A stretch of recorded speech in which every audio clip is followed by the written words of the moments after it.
प्रिय विद्यार्थियों, आज हम निर्देशनम परामर्श नामक एमएड के चतुर्थ सेमेस्टर में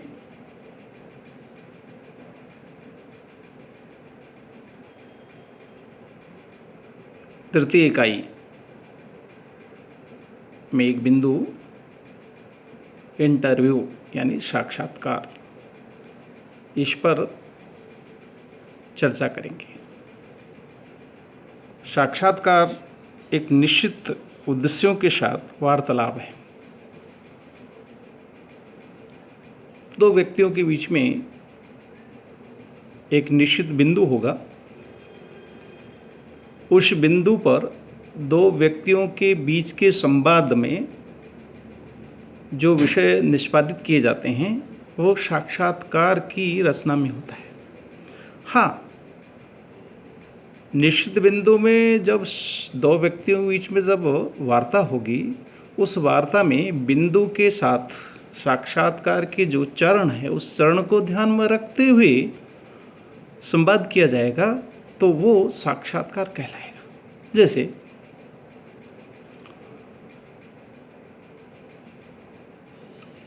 नरेंद्र यानी बचपन का नाम, बाद में उसको विवेकानंद खेतड़ी के महाराज अजित सिंह ने उसकी बुद्धि विवेक को देख करके उसका नाम विवेकानंद रखा। जब पहली बार दक्षिणेश्वर में रामकृष्ण परमहंस के पास जब जाते हैं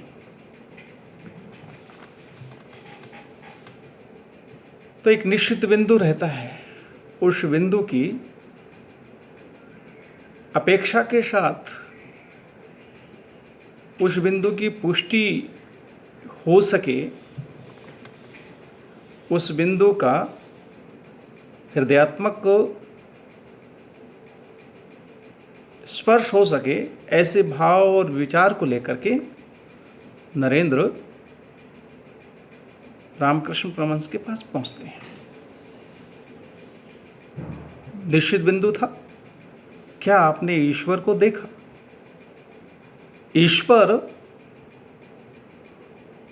उनका मार्गदर्शन रामकृष्ण परमहंस को करना था।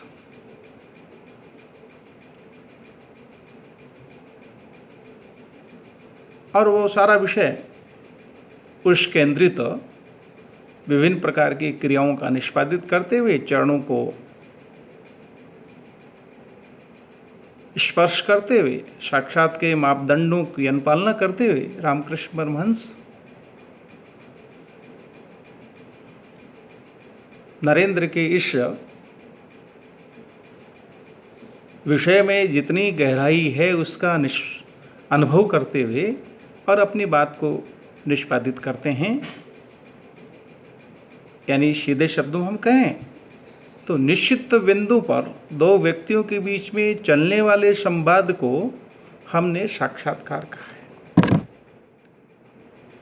साक्षात्कार वह क्रमबद्ध विधि है जिसके द्वारा एक व्यक्ति अपेक्षाकृत अजनबी व्यक्ति के जीवन में प्रवेश करता है। विभिन्न प्रकार के साक्षात्कार होते हैं।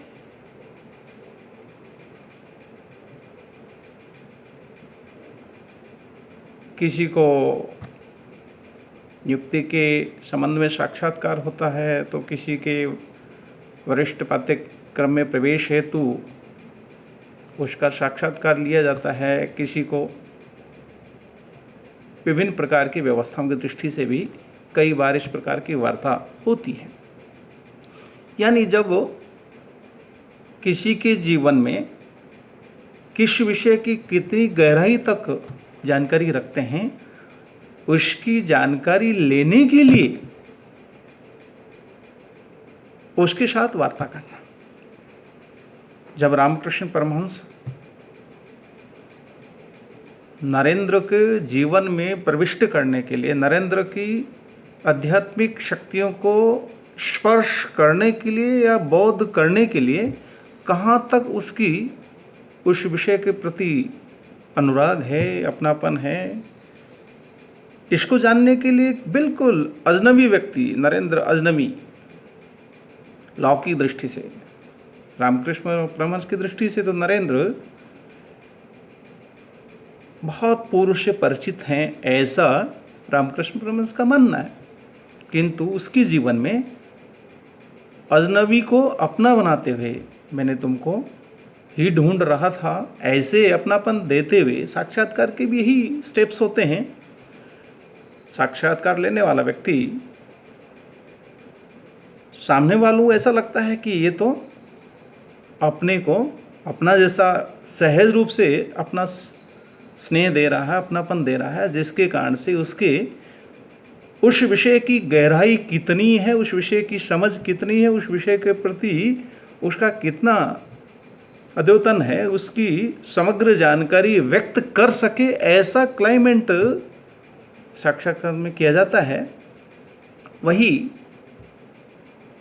रामकृष्ण परमहंस नरेंद्र जी यानी राम विवेकानंद के जीवन में पहली बार जब प्रविष्ट होते हैं अजनबी जीवन में, यानी उस आत्मा में उस आध्यात्मिक शक्ति की अनुभूति व्यक्त कराने के लिए एक शब्द प्रयोग करते हैं, वही शब्द आगे जाकर के रामकृष्ण परमहंस के लिए वह आत्मा, वह व्यक्ति, वह पात्र सार्थक सिद्ध होता है। स्वयं का ही नहीं, गुरु का भी नाम को प्रकाशित करता है। इसलिए साक्षात्कार एक अजनबी, बिल्कुल जिनको जानते नहीं हैं, उनके जीवन में विभिन्न स्टेप्स, विभिन्न चरणों के माध्यम से प्रविष्ट करने का एक उपागम है। साक्षात्कार के कई स्वरूप हैं। अरचित साक्षात्कार, जिसको नियंत्रित निर्देशित कहते हैं, नियंत्रण और निर्देशित कहते हैं। अरचित साक्षात्कार भी होता है, केंद्रित साक्षात्कार भी होता है, पुनरावर्ती साक्षात्कार भी होता है। ऐसे 4 प्रकार के स्वरूप उनके रहते हैं। कई प्रकार हैं साक्षात्कार के। नियुक्ति साक्षात्कार होता है, अनुसंधान साक्षात्कार होता है, परामर्श साक्षात्कार होता है, सूचनात्मक साक्षात्कार होता है, निदानात्मक साक्षात्कार होता है, उपचारात्मक साक्षात्कार होता है, तथ्य संकलन साक्षात्कार होता है, सामूहिक साक्षात्कार होता है। ऐसे करके साक्षात्कार के विभिन्न प्रकार भी होते हैं। ऐसे ही साक्षात्कार के भाग, पाठ, तो सामान्यतः साक्षात्कार पीछे जो प्रकार मैंने उल्लेखित किए हैं, वो कोई सा भी प्रकार हो, चाहे वो नियुक्ति का हो, अनुसंधान के संबंध में साक्षात्कार हो, परामर्श के संबंध में हो, सूचनात्मक कोई लेनी हो उसके संबंध में हो, कोई निदानात्मक व्यवस्था करनी, उपचारात्मक व्यवस्था करनी, तथ्य संकलन करना हो। तो ऐसे दृष्टि से साक्षात्कार के 4 चरण, 4 भाग, 4 प्रभाग होंगे। वो पहला होगा साक्षात्कार की तैयारी या आरंभ। दूसरा प्रभाग होगा साक्षात्कार का मध्य भाग। तीसरा होगा साक्षात्कार की समाप्ति भाग। और चौथा और अंतिम मूल्यांकन। अब हमको पहले प्रभाग के बारे में चर्चा करेंगे। तो साक्षात की तैयारी या प्रारंभ कैसे करें। तो जिनका साक्षात्कार हमको लेना है, उसके साथ जब वो सबसे पहले आपके सम्मुख आता है, मधुर संबंध स्थापित करना पहला बिंदु। आते ही आत्मीयता के साथ उसको स्वीकार करना, उचित स्थान पर सम्मानजनक ढंग से बैठने का आग्रह करना, उसके प्रति सहानुभूति व्यक्त करना, उसको विश्वास होना चाहिए कि यह व्यक्ति मेरे लिए ठीक रहेंगे, ये बातचीत करते समय मेरे साथ विश्वास का सा संबंध दिखाई दे, यह भी दृष्टि स्वरूप स्थापित करना। जब साक्षात्कार शुरू करते हैं तो बीच बीच में हास्य का प्रयोग करना, हंसी मजाक करना, जिससे वो आपके साथ साक्षात्कार लेने वाले के साथ सहज रूप से समाविष्ट हो सके, समरस हो सके, समायोजन हो सके। अनेक प्रकार के साक्षात्कार देने वाले व्यक्ति के मन में अनेक प्रश्न, अनेक भ्रांतियाँ, अनेक भय आच्छादित हो जाता है। चाहे वो बड़े बड़े हो, छोटा साक्षात्कार हो, आईएएस से लेकर के नीचे किसी स्तर तक के साक्षात्कार हों। जब पहली बार किसी तज्ञ विज्ञ व्यक्ति के सम्मुख जब पहुंचता है तो अनेक भ्रांतियाँ, अनेक भय, अनेक भयभीत होते हुए उसके सम्मुख पहुंचते हैं। तो उसको सबसे पहले यही करना, उसको सहानुभूति देना, विश्वास देना, मधुर संबंध स्थापित करना, आत्मीयता देना, बीच में हास्य का प्रयोग करना, व्यक्तिगत संदर्भ पर भी चर्चा करना, कहाँ से हो, ऐसे उस स्थान विशेष के साथ अपना भी सचरी स्थापित करना। तब उनको ये लगना चाहिए कि ये तो अपने ही क्षेत्र के हैं, तो वो जो खुल की चर्चा कर सके। ऐसे ही क्रम से फिर प्रश्न पूछना,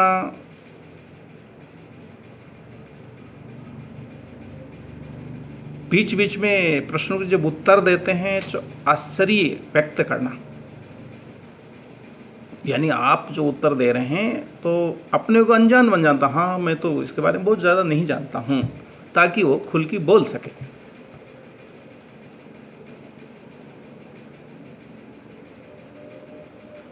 शुरू में जब वो आते हैं तो हमको बहुत ज़्यादा व्यवस्थित क्रमबद्ध चर्चा करने की आवश्यकता नहीं है। अनौपचारिक खुल जाएं, घुल जाएं, समरस हो जाएं, एकदम अपनापन उसको लगने लग जाएं, तब जा कर के उनको अपना विषय जो जिसको हमको लेना है उसकी ओर आगे बढ़ने का प्रयत्न करना, जिसको हमने कहा भाग द्वितीय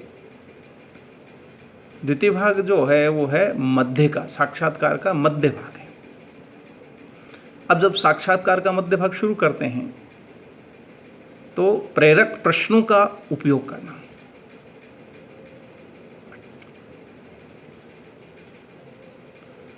चुप्पी का प्रयोग करना।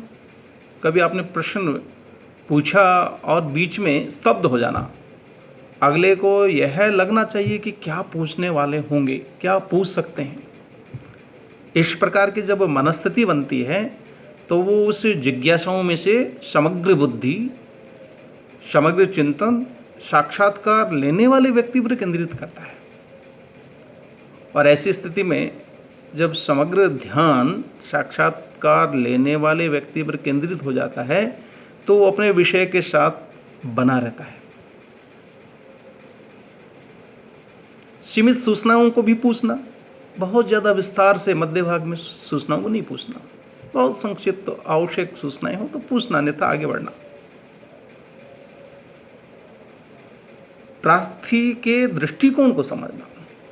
प्रार्थी के दृष्टिकोण से संबंध है कि जो विषय का साक्षात्कार, जिस स्तर का साक्षात्कार लिया जा रहा है, फर्स्ट ग्रेड का है, आरएस का है, आईएएस का है, तो उस स्तर पर जिन विषयों को साक्षात्कार जिसने लेना है, जिन बिंदुओं पर लेना है, उन बिंदुओं की दृष्टि से उनका क्या सोचना है, उनका दृष्टिकोण क्या है, हाइपोथेसिस उसकी क्या, परिकल्पनाएं क्या है, वो कैसे सोचता है।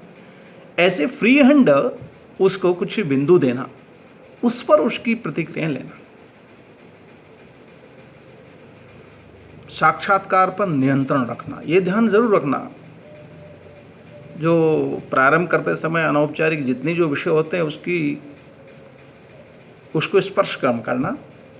हमको ये भी ध्यान रखना कि एक व्यक्ति के लिए कितना समय का नियोजन किया है, उस समय में वो बातचीत हो, और अगला स्टेप के लिए कितना समय है उस समय में हम प्रविष्ट तो नहीं कर रहे हैं। ऐसे सब विषयों को ध्यान में रखते हुए साक्षात्कार पर नियंत्रण रखना। अगले को उस प्रश्न के लिए हमने सोचा 2 मिनट में उत्तर आना चाहिए, अगर वो 7-8 मिनट दे रहा है तो वहाँ हमको साक्षात्कार लेने वाले को विषय को बदलना, विषय पर एक तरह से कहना चाहिए कि भाई अब आप ये बताइए, ऐसे करके विषयों को आगे बढ़ाना, ताकि हमने जितने बिंदु के लिए जो समय निर्धारण किया है, साक्षात्कार देने वाले व्यक्तियों से प्राप्त उत्तर के लिए भी समय अवधि हमने जो तय की है, उसको भी हम ध्यान रखना, वो साक्षात्कार का नियंत्रण में चला जाएगा। ऐसे ही तीसरा जो भाग होता है, वो साक्षात्कार की समाप्ति से पहले प्रार्थी की संतुष्टि हो। इसलिए तीसरा भाग में जब वो प्रार्थी साक्षात्कार देने आए हैं, तो उनको ये महसूस होना चाहिए कि साक्षात्कार लेने वाला व्यक्ति हमारे प्रश्नों से संतुष्ट हो रहा है, ऐसा आभास उसको करना। इससे साक्षात्कार देने वालों को संतुष्टि मिलेगी और वो मोटिवेट होगा। उस मोटिवेशन के कारण से कोई भी प्रश्नों की जो सर्जना होगी, उसका उत्तर देने का सामर्थ्य उनके अंदर विकसित होगा। साक्षात्कार को समाप्त घोषित करने से पहले इस बात की व्यवस्था भी कर लेनी चाहिए कि आगामी साक्षात्कार को शुरू करने से कम समय लगे। इसको समेटना है, इसके परिणाम को समेटना है, इसका रिजल्ट अंकन क्या करना है, वो सब का समय का नियोजन करना, और अगले को हम कितने समय बाद बुलाना, उससे पहले इसको सारे विषय को समेटना, ये सब भाग तृतीय में रहेगा। साक्षात्कार का जो तीसरा भाग है, इसमें ये सब विषयों का ध्यान में रखना है। और चौथा भाग जो है, वो भाग मूल्यांकन का है।